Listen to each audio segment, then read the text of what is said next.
Good afternoon, everyone. Thank you for being here today. Today represents a big step in Arizona's fight against the COVID-19 pandemic. We're going to start out today with an update from Dr. Cara Christ on where we are with COVID-19, and then I'm going to be back for some announcements. Dr. Christ? Thank you, Governor. So we wanted to provide an update on the trends our public health experts are seeing in Arizona. We continue to remain concerned about the metrics that we're using to monitor COVID-19 transmission throughout the state. That includes cases, percent positivity, and our COVID-19 patients in ICU and inpatient beds. So to date, a total of 429,219 cases have been reported to public health. And last week, the week of December 6th, the percent positivity was 18%. This week, we are trending higher. The COVID-like illness metric is always also trending upwards, indicating increased visits to our emergency rooms and admissions to our hospitals for COVID-19. And our hospitals continue to see increased demand and increased usage of inpatient and ICU beds. We are asking everyone to avoid gatherings with people you do not live with, especially for the holidays. There are simple steps that everyone can take to reduce the risk, and that includes wearing a mask anytime you are with other people that you do not live with. Reduce the size of your gatherings, stay physically distanced from those who you do not live with, and wash your hands frequently. We share everyone's excitement with a COVID-19 vaccine now in the state, but we still have a long way to go before everyone is vaccinated. So until then, it's critical that each of us take steps that are proven to reduce the spread and protect our most vulnerable. Thank you. Thanks very much, Dr. Christ. This Monday, the first shipment of the COVID-19 vaccine arrived in Maricopa County. This is an historic achievement, and I can't emphasize this enough. In less than 9 months, we developed a safe and effective vaccine for a virus that has upended our way of life. And with hours of approval, distribution across our nation began. This monumental effort is the direct result of the hard work of many. I want to recognize all the scientists, public health leaders, healthcare workers, frontline workers, and trial participants from here in Arizona and across the country. We are so grateful, I am so grateful, for your dedication and perseverance. On behalf of the many Arizonans who know someone in a hospital bed, the many Arizonans who know someone in recovery, and the many Arizonans who know someone who is at risk, we say thank you. It is because of your efforts that we will be able to save thousands of lives and finally begin to put this virus behind us. In just a few hours, some of the first vaccine shots will be administered to 10 of Arizona's extraordinary healthcare workers. These individuals are among the first of many dedicated frontline workers who've signed up for the vaccine. Regina Villa, a nurse at Valleywise Hospital, who's provided bedside care to COVID patients throughout the pandemic. Captain Paramedic Jeff Steiber, a 27-year veteran of the Mesa Fire Department, who has helped distribute thousands of vaccines to Mesa's children. And Will Smith, an Arizona National Guard specialist from their medical team, who has administered COVID tests to over 1,000 individuals across the state.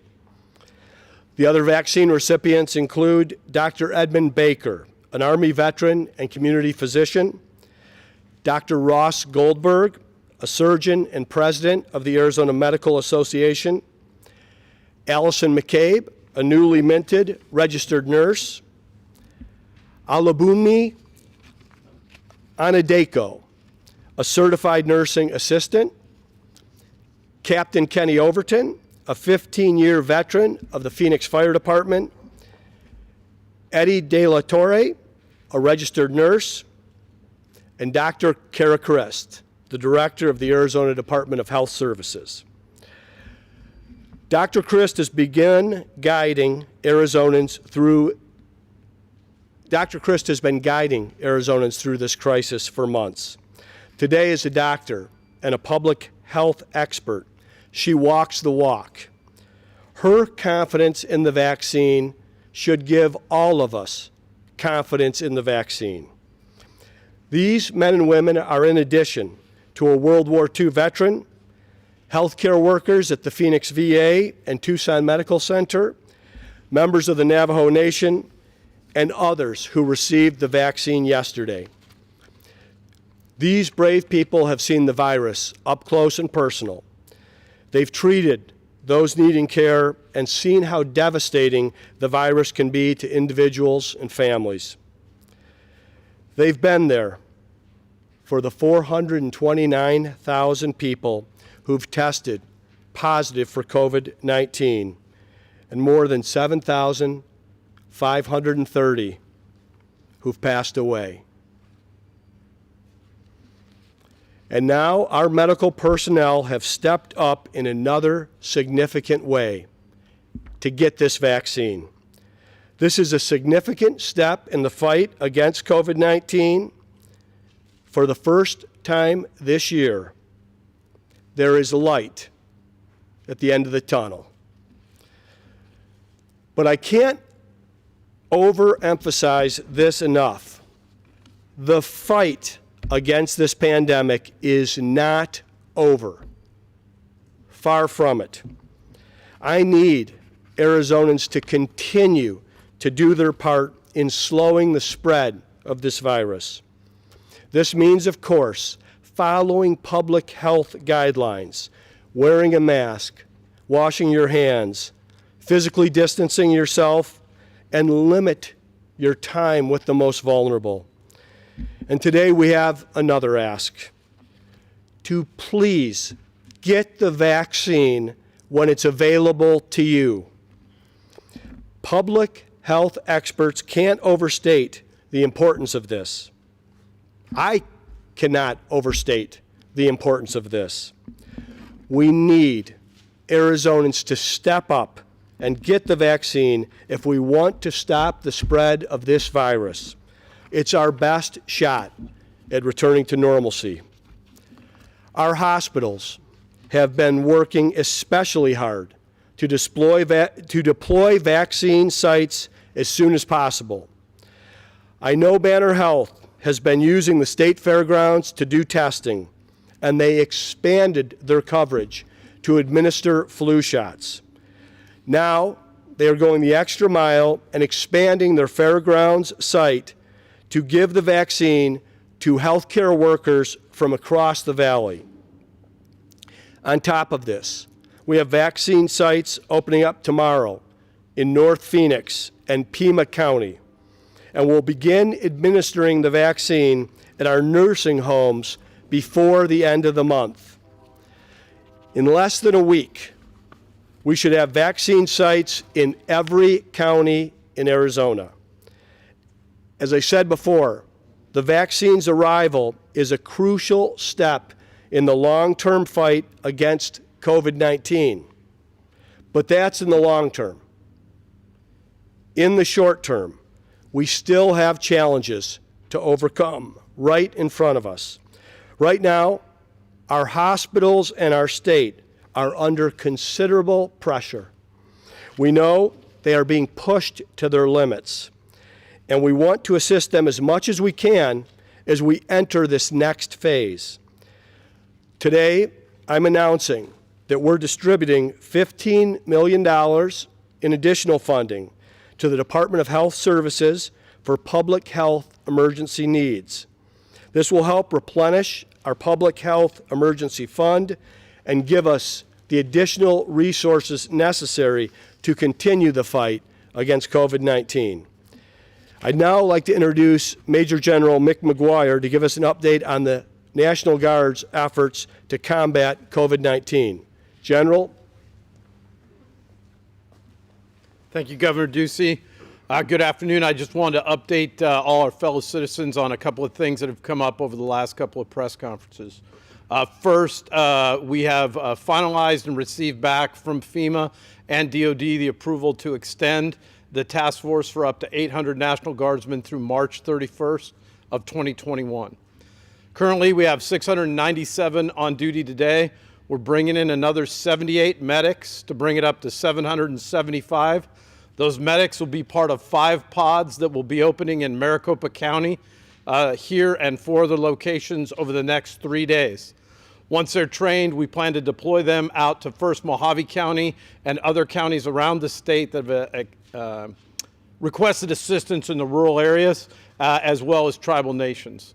On the tribal side, we were able to receive from the federal government 24 naval doctors, nurses, and medics that have been deployed to Chinle and Shiprock, New Mexico, to assist the Navajo Nation.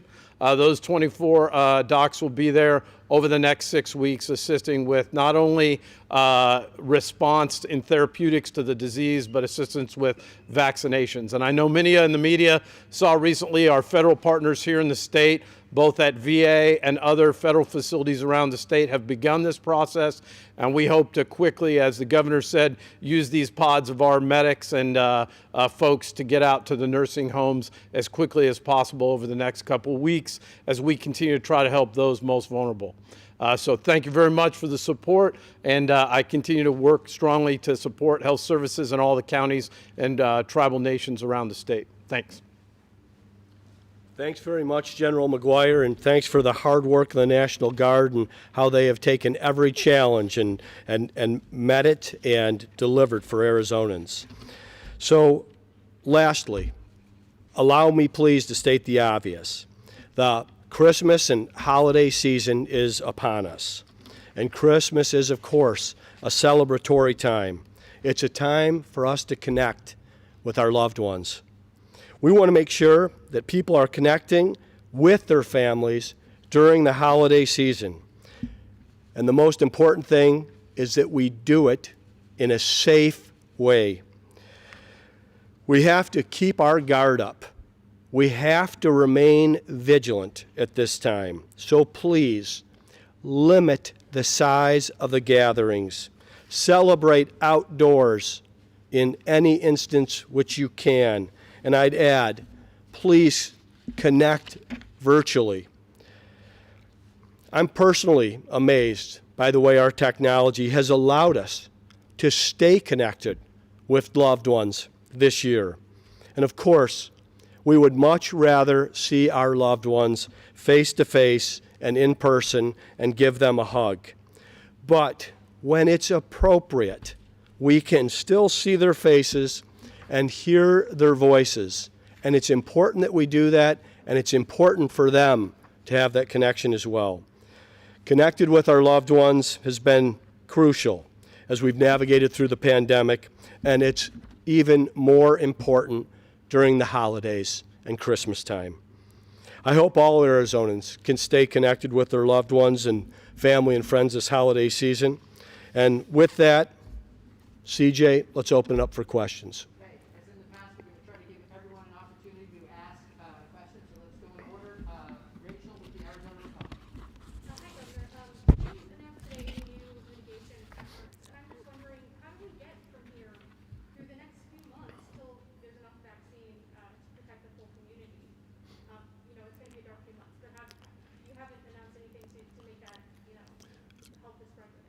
Thank you, Rachel. And let me touch again on the mitigation measures that have been in effect since July, since the last time we were in this situation. Our economy, of course, is different today. And the fact that we've limited capacity inside our restaurants to 50%, gyms at 25%, bars being transformed into restaurants at that 50% capacity. The fact that in any setting inside these places or anywhere in our economy, people are masking up. If those mitigation measures will continue to be followed with accountability, we'll be able to navigate through this, and those will remain in effect. What would warrant an additional mitigation measure? If you look at where our spread is happening from right now, it's really happening from gatherings in private settings. And that's why I'm asking for the public, which has been so responsible, demonstrated so much common sense through this, to keep their guard up and to stay vigilant. Likely, what the challenge we're facing right now is a result of those gatherings several weeks ago. That's why I'm talking about Christmas time and the holidays and being as responsible as possible. Just two really quick ones.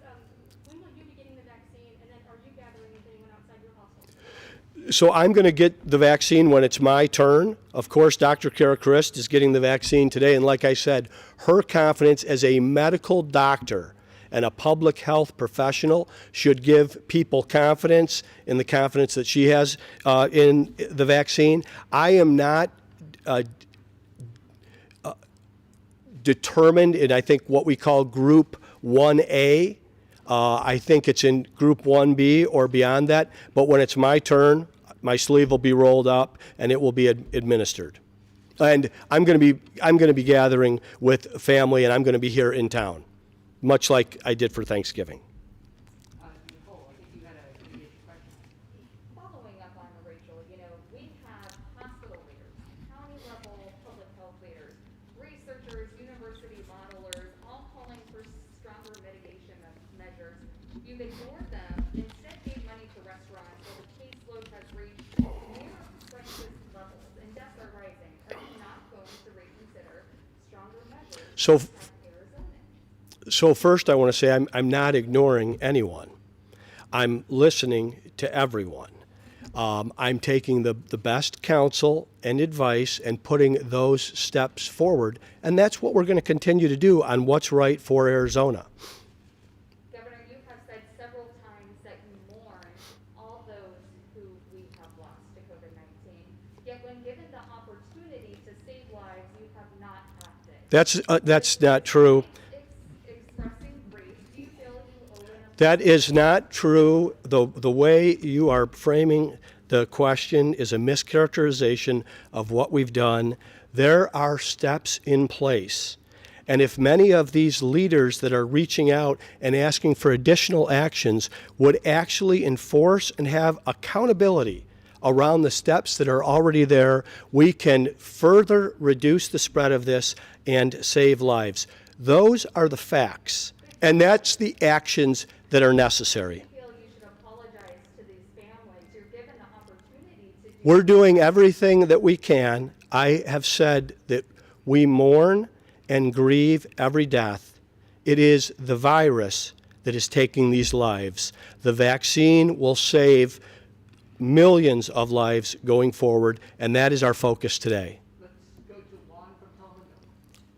I wanted to ask you about your impression of the site here first. They gave you a small tour here, but we have other places that are supposed to open. How do you feel about these locations? Do you think they're going to be able to handle the amount of thousands of people that are expected to come through here? And also, you can just answer that. Sure. Thank you, Juan. To speak specifically about this site, I'm very impressed. I'm very impressed by our health care workers. I'm very impressed by Nancy, who is running this site and gave me the tour and showed me how we are going to have the flow of people in here so we can get these vaccinations completed. We're going to begin with 380,000 vaccinations this year, or vaccines, in this calendar year. Of course, we're going to start with our doctors and nurses, hospital staff, and emergency medical personnel. Then we're going to go to our most vulnerable folks in long-term care and our skilled nursing facilities, our most vulnerable, getting out to our rural areas and our tribal nations. This is our largest metropolitan area in the state of Arizona. It's the 5th largest metropolitan area in the country. And I think what Banner Health is doing here, what the fairgrounds are doing, will get us off to a great start with a successful uptake in these first 380,000 vaccinations. It's really the hundreds of thousands and millions of vaccines that follow is what we're going to have to stay focused on. Do you think we're going to be using this facility for the next phases for also like the general public to be coming through here as well? Yes, we will continue to use this facility along with other facilities that will be posted on the Arizona Department of Health Services at the appropriate time as the vaccine does go out to the broader public. Thank you, Juan. Let's go to Bailey, who came up from Tucson. Hi, Governor. Hi, Bailey. I have spoken to ICU nurses, doctors at Banner, and they literally cry. I mean, I have witnessed them cry in front of me because they have to hold the hands of people who pass away and their families cannot be there. They have requested more safety measures in place, as you know, the curfew that just occurred last night, I guess, in Pima County. What do you say to those healthcare workers who are crying for something else to be done? What do you say to them? So first, I want to say to the healthcare workers, thank you for what you're doing. You are the heroes in this situation among many. The doctors, the nurses, the people that work in our hospitals and are on the front lines for COVID-19. We're doing everything we can to slow and contain this spread. We do need people to continue to be responsible. And we also need the owners of these establishments to make sure there is accountability for these mitigation steps. These mitigation steps have been put in place to break up large group gatherings of adults. And by and large, that's what we've seen. Of course, there's going to be an outlier here and there, but what we've seen is that we've been able to do things in a safe way. Where most of the spread is happening and where the folks that are in some of these situations are because of the larger group gatherings that are happening in private settings. And then folks that are at that category of age or vulnerability or comorbidity catch this virus, and they are filling our hospitals and our ICUs. So the best thing that we can do is, one, of course, personal responsibility from individuals, which the overwhelming majority of Arizonans have demonstrated, and then accountability for these mitigation guidelines at the local level. Where you see the accountability at the state level has almost exclusively come from the Department of Health Services. And one last follow-up to that. Do you think, I mean, given the leadership role you have, obviously, is there anything else you can do? Well, of course. I think what we have in front of us right now in terms of, I mean, we're here today on a historic day, as I said, which is really a miracle of modern medicine, of our public health officials, of a private-public relationship, of an operation called Warp Speed that is delivering something that can put this behind us. I do think that there should be a healthy, dynamic competition among the states to share best practices on how to most effectively not only bring the vaccines to the state, but the real measure of success is vaccinations.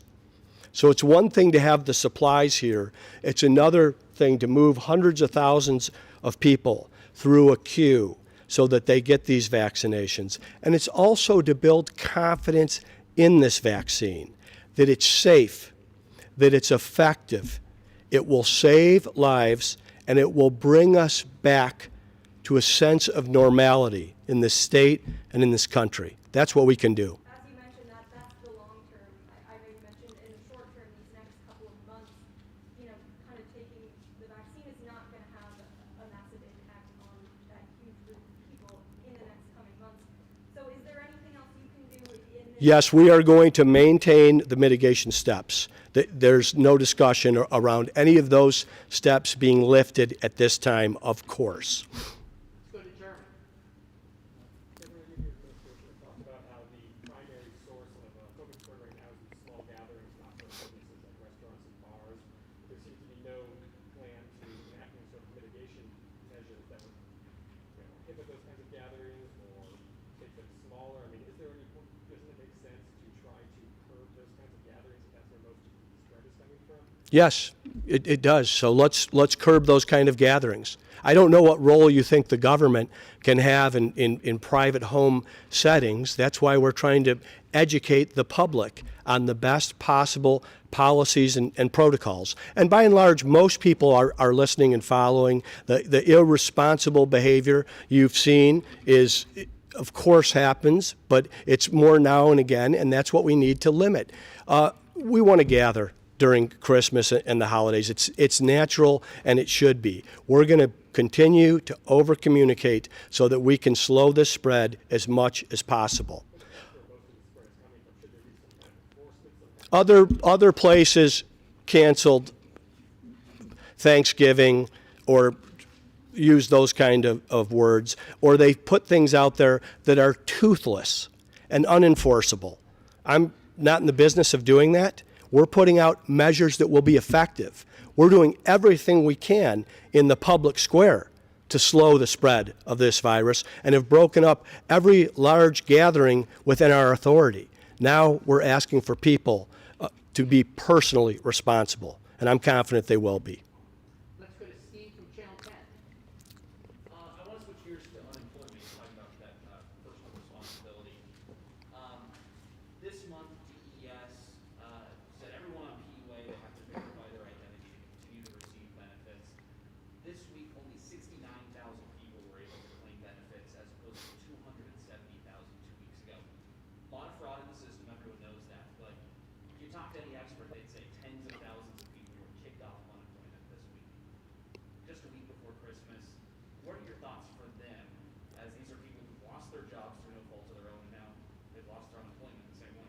Well, I want to say first, my heart breaks for anybody who's been displaced during this pandemic. In early February, we had hundreds of thousands of people that were likely gainfully employed in possibly the top paying career post that they had been in. That was where Arizona was as a state. And these are folks, by and large, that have never asked for anything from the government. And all of a sudden, through no fault of their own, they have no income. So we have ramped up from what I think was 17,000 claims for unemployment in the state of Arizona in February to over 1.5 million people have received in excess of $12 billion of relief funds to allow them to navigate through this most difficult of times in our lifetime. While that has been going on, there have been out of state and out of country bad actors, criminals, committing fraud, setting up accounts so that they received these hard-earned taxpayer dollars and they've stolen them. Steps have been put in place so that there is verification and that it's Arizonans who have been displaced that have been getting this money. It's been a monumental challenge for the Department of Economic Security, and it likely will continue to be in the short term. But they're doing everything necessary to, one, make sure the people that are committing fraud are not receiving these dollars, and that the people that do need it are getting it. So let's talk about then the unemployment part of DES as a whole then. This year, they said that every month they did internal reviews to see how they were doing. They haven't. They haven't done one since January. If you go back to last year, 11 out of 12 months they failed to meet every single federal accuracy benchmark on sending out unemployment benefits. That's 2019. That's before this onslaught. So at a certain point, is the unemployment part of this agency failing at doing their job? This agency has risen to the occasion, and it's hard to just single them out because, who has had a bigger challenge, the Department of Health Services or the Department of Economic Security in this pandemic? It's under new management with a new director who's off to a very good start, and there are things that need to be fixed in the agency, and I'm confident that the bureaucratic type review process that you're talking about will take place, but their first concern right now is getting dollars into the hands of Arizonans who have been displaced and stopping foreign fraud from happening in our state. Let's go to Dennis.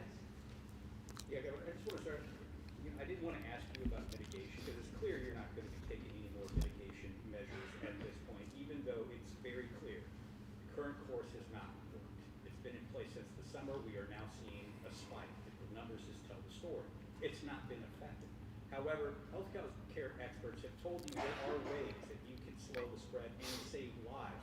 You said you listened to them, but yet you dismissed their advice. At the end of the day, are you going to be okay knowing that you could have taken steps to save people's lives, but you didn't? I wish the reporting was a little more accurate on this, on the mitigation steps that are in place and where there is not accountability around those steps.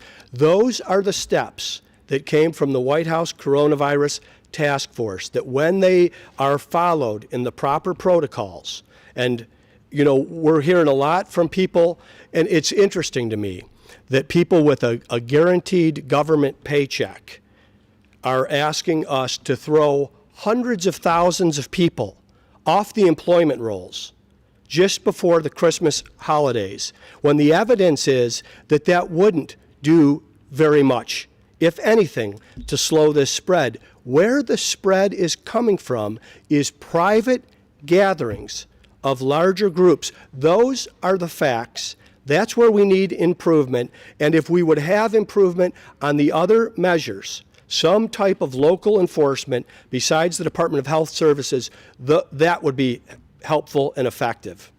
Do you have that data? 'Cause I haven't seen that data where the contract. Yeah, we'll get it to you. Well, because people have asked, and we haven't been provided that. I would like to get that information. And secondly, I do want to ask about the vaccine. Dr. Christ is going to be getting vaccinated later to show confidence in this vaccine, but you are not. Now, I'm not aware. I don't think Dr. Christ falls under that. She falls in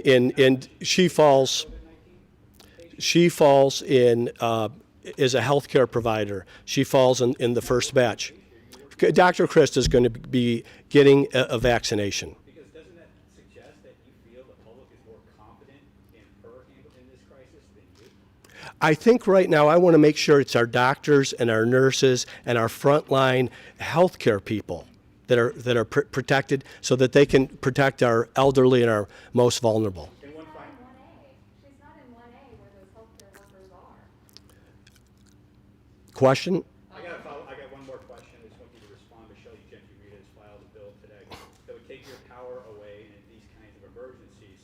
Would you care to respond? I mean, because you won't, if it does pass, you don't get a chance, you won't get a chance to veto this bill. We've got letters that are coming to us with advice on all the industries that should be shut down, and we've got letters that are coming in the middle of the height of the pandemic, lifting the emergency order. What we're focused on are our healthcare providers, our hospitals, and these vaccinations. That's our priority, and that's what's most important. Albert, to make sure everyone has the opportunity to ask at least one question, let's go to Craig from the Republic. Merry Christmas. Merry Christmas, Craig. Couple questions related to COVID on paycheck protection program Mm-hmm. loans. Over 100 charter schools got those loans, and they were fully funded. Matter of fact, you and the legislature gave them more money so they could increase teacher pay. Mm-hmm. So two questions. Primavera got a $2 million loan, and it gave a $10 million shareholder distribution to its biggest shareholder. Superintendent Hoffman said maybe you or the legislature should look at lowering the funding for virtual charter schools because they really seem to have a lot of money. So that's the first question, if you could comment. And second, there's been calls from the Education Association that the charter schools that got these PPP loans should either give the money back or they should be cut their state funding because they have an unfair funding advantage. Can you answer those two questions? So on the first question, what I would say is the Paycheck Protection Program is a federal program.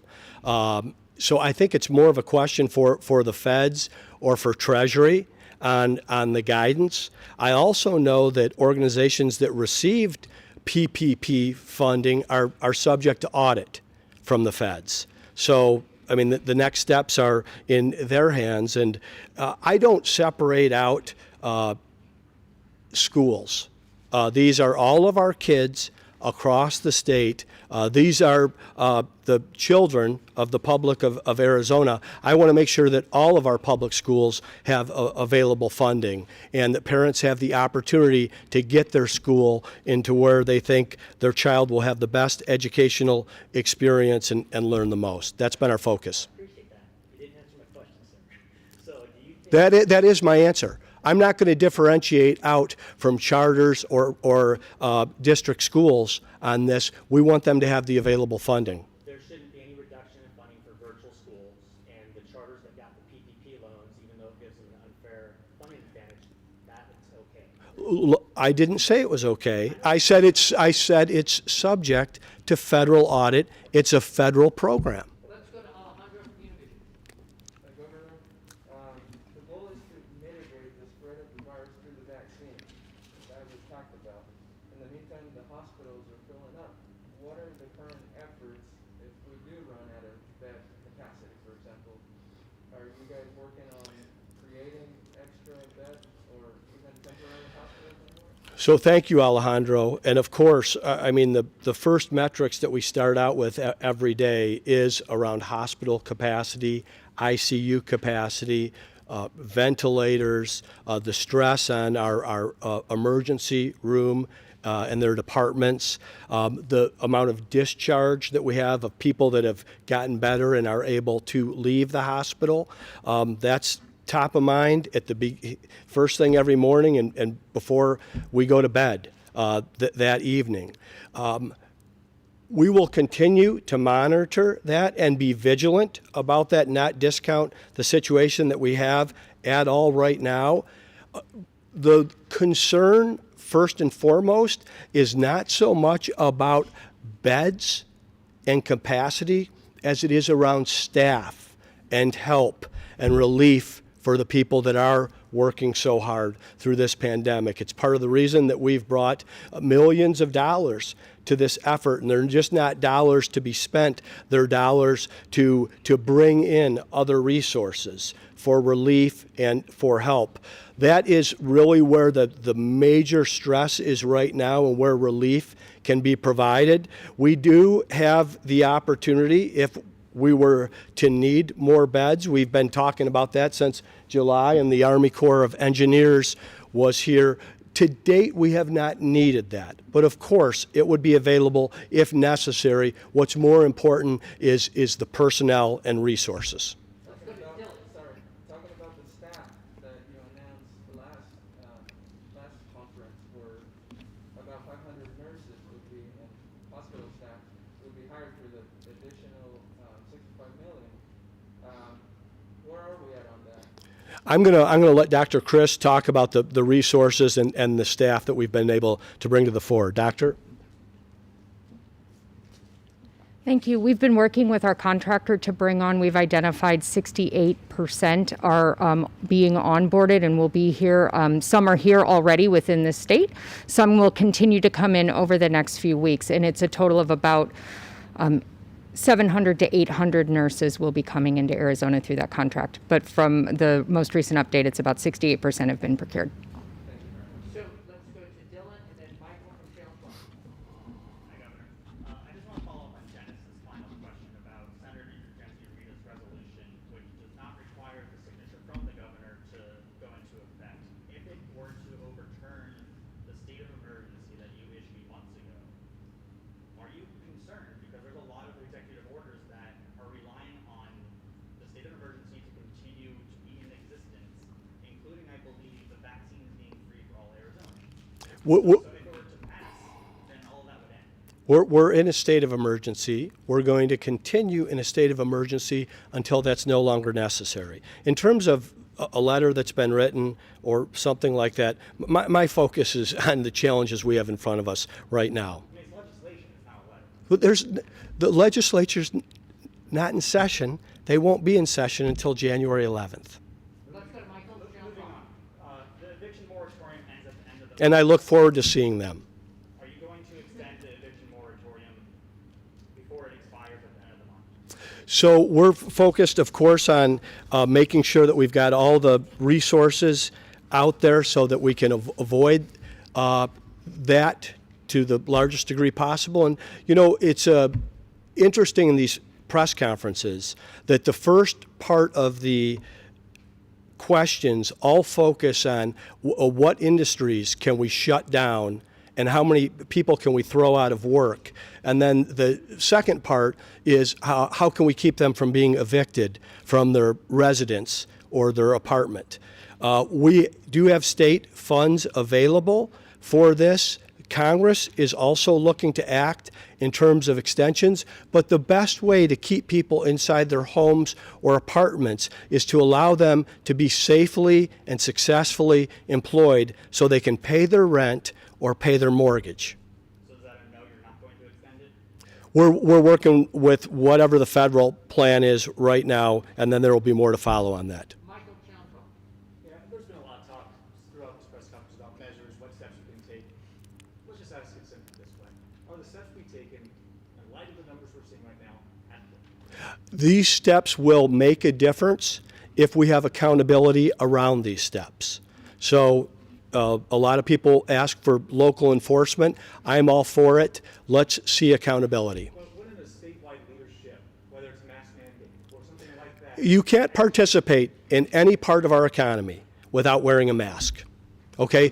People are wearing masks, and I encourage them to continue to wear masks. Are there new questions? yeah, do you believe that a statewide mask mandate or maybe some I think we're. let me finish the question, Governor. I'm sorry if Okay. I'm going to finish the question. Will you please, do you believe that a statewide mandate like that would be counterproductive? I want people to wear a mask.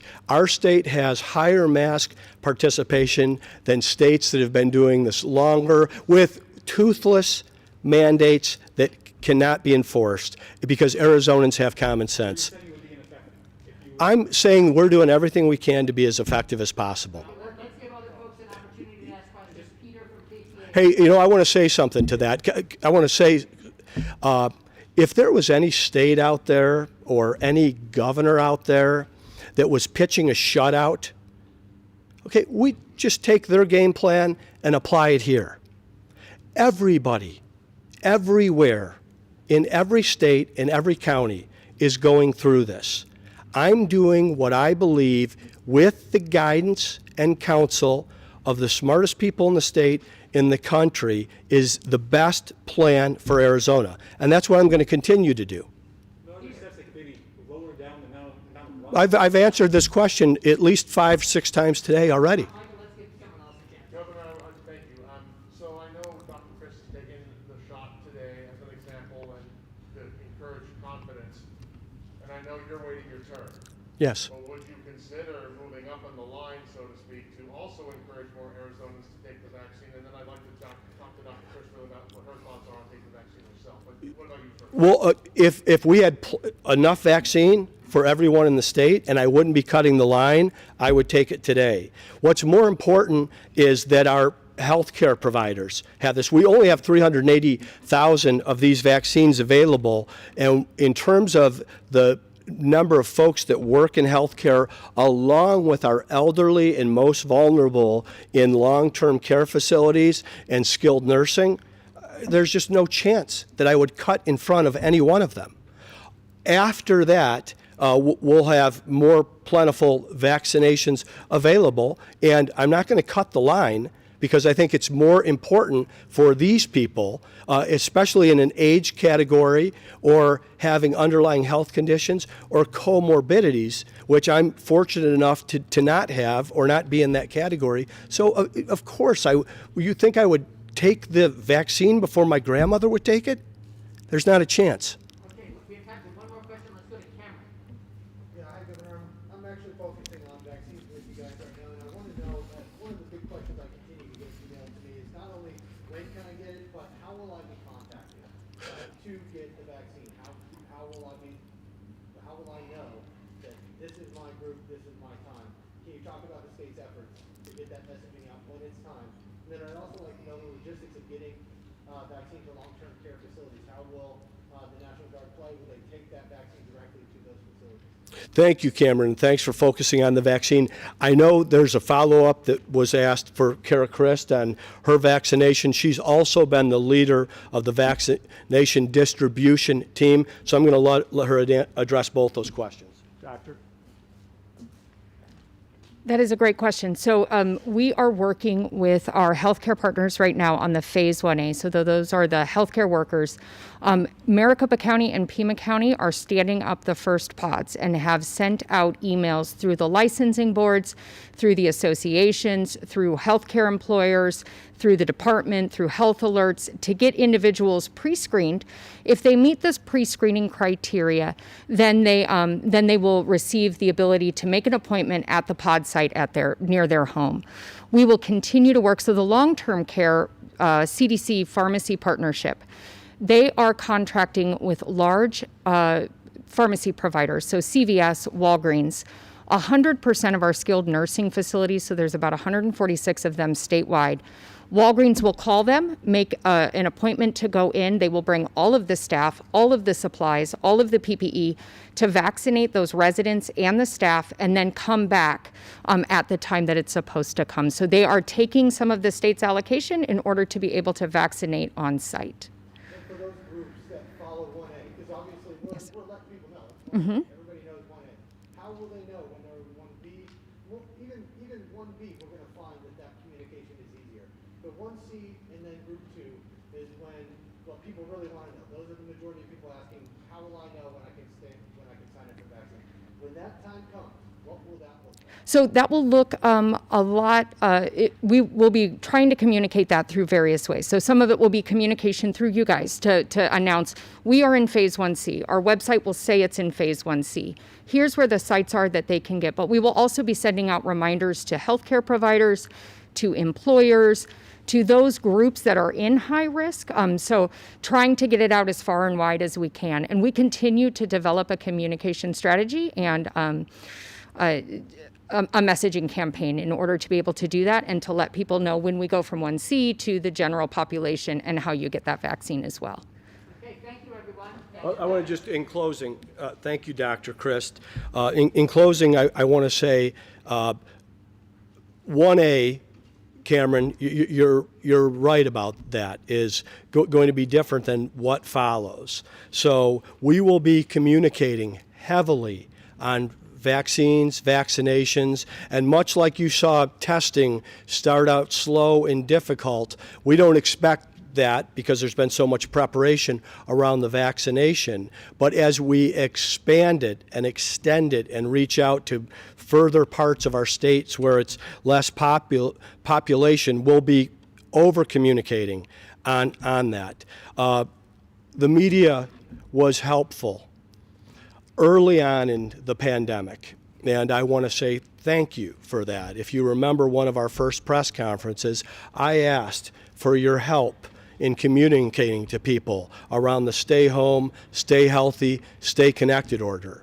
And that communication was heard by Arizonans across the state, and it allowed us to kind of navigate through the fog and stock up on our PPE, get our ventilators, get the surveillance around our hospital beds and our ICU capacity in preparation for what would follow.